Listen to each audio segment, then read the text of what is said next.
So many acquisitions, dude. Left and right. You probably get emails like Yeah. you, you probably get emails like 3 times a day with acquisition Yeah, offers and I would stuff. say like more like 3 times a week, 4 times a week, probably. Yeah. So we've come up with a new strategy where we just throw Yeah. out a super ridiculous number. We're just like, all right, Okay. we'll do it if you give us, 22 yeah, billion dollars. yeah, not that. It's like almost realistic enough where like someone might do it. Got So it. It's just above real. It's just above realistic in the margin of like crazy. yeah, and we're like, That's a good like idea. in a year from now, like they're probably going to be like, oh, that might have actually been a good deal for them because at the rate that Right. we're growing and the demand in the market, like, That's a good um, idea. but yeah, we get a lot of those. But yeah, we see it as an advantage right now where a lot of obviously a lot of our competitors have gotten bought out. Seems like it kind of kills some of the kind of hands-on, like the white. Some of I the mean, mojo.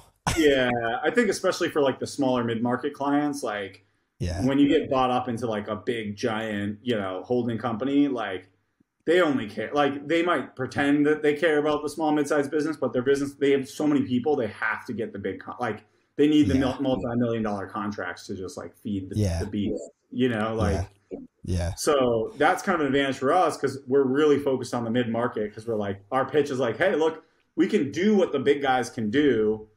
Like we have the talent and the size, but we actually like will keep you as a We're client and want you as focused a here. client. Yeah, we actually want you as a client. That's smart, man. That makes sense. I think it is an advantage. To It be is. independent, because so many agencies are getting acquired. I mean, it's Well, almost the exception now if you're not acquired. I mean, yeah, especially at our size, like we're about 80 people now. Like I oh feel like yeah, when you hit that 50-person threshold, it's like oh yeah, everyone after 50 people is sold out.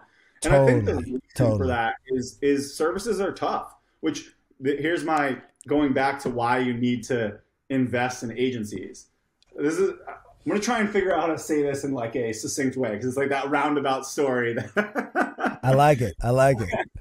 you know me and my roundabout stories, but what That's what we do here, man. Roundabout stories. That's all we do here. what was my original point again? All right, no, anyway.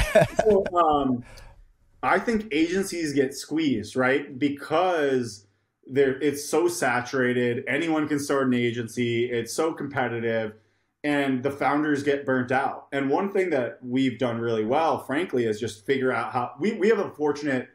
We have four of us, four owners. So because Yeah. of that, we're able to balance and we all have different, very specific roles, which helps too. Yeah. Like one is our COO. He only does operations. One's our CTO. He's Right. like a million times better than I'll ever be at development. So he focuses on Right. development. One's only focused on sales and marketing. And then I'm kind of like kind of in between all of those things, just helping in all the areas. Right.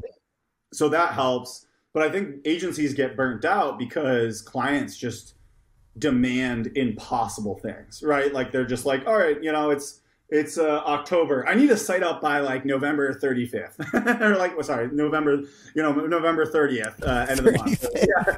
yeah, December 5th, yeah, summer day. We get those. And so agencies get caught trying to please clients on impossible deadlines. Right. Margins get squeezed. It just becomes a very difficult business to run. And Yeah. so, and especially also to scale and grow.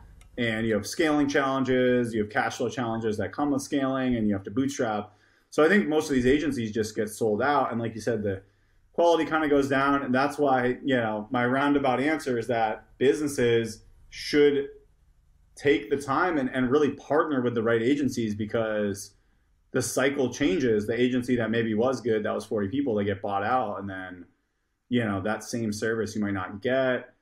So this developer demand is this ongoing problem. You see what I'm saying? Like that's part of the problem, I guess. That's what I'm kind of Yeah. getting.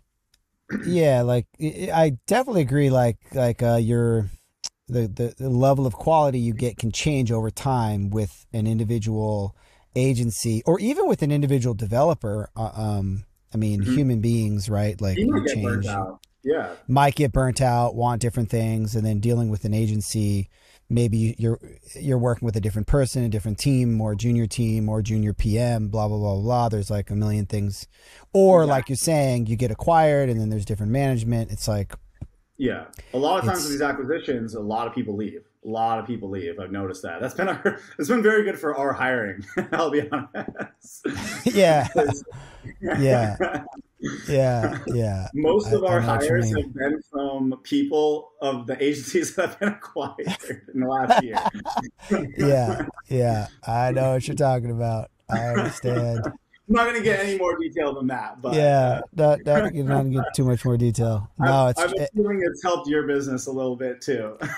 well, yeah, it's on, it's you get on both sides of it, sometimes, but yeah, it happens. I mean, people get post acquisition. It's hard to keep people as happy as they were before. It just is. I don't know. It's a strange thing. Like I think it's it's also like the culture and the end goal has changed, right? Like you're working for this small agency, it's kind of cool, and you're like, hey, we're all part of this little thing, and then it's like now we're owned by this public company. Like, okay, so like, yeah, what is the end game there? Now, okay, like it's like, all right, now I work for McDonald's corporate, right? Like, yeah, and then at that point, I feel like the employees are like, well, do I just care about the money or do I care about like my lifestyle? So then they kind of have to like rethink what they want, and that makes them kind of like question whether yeah. they should stay.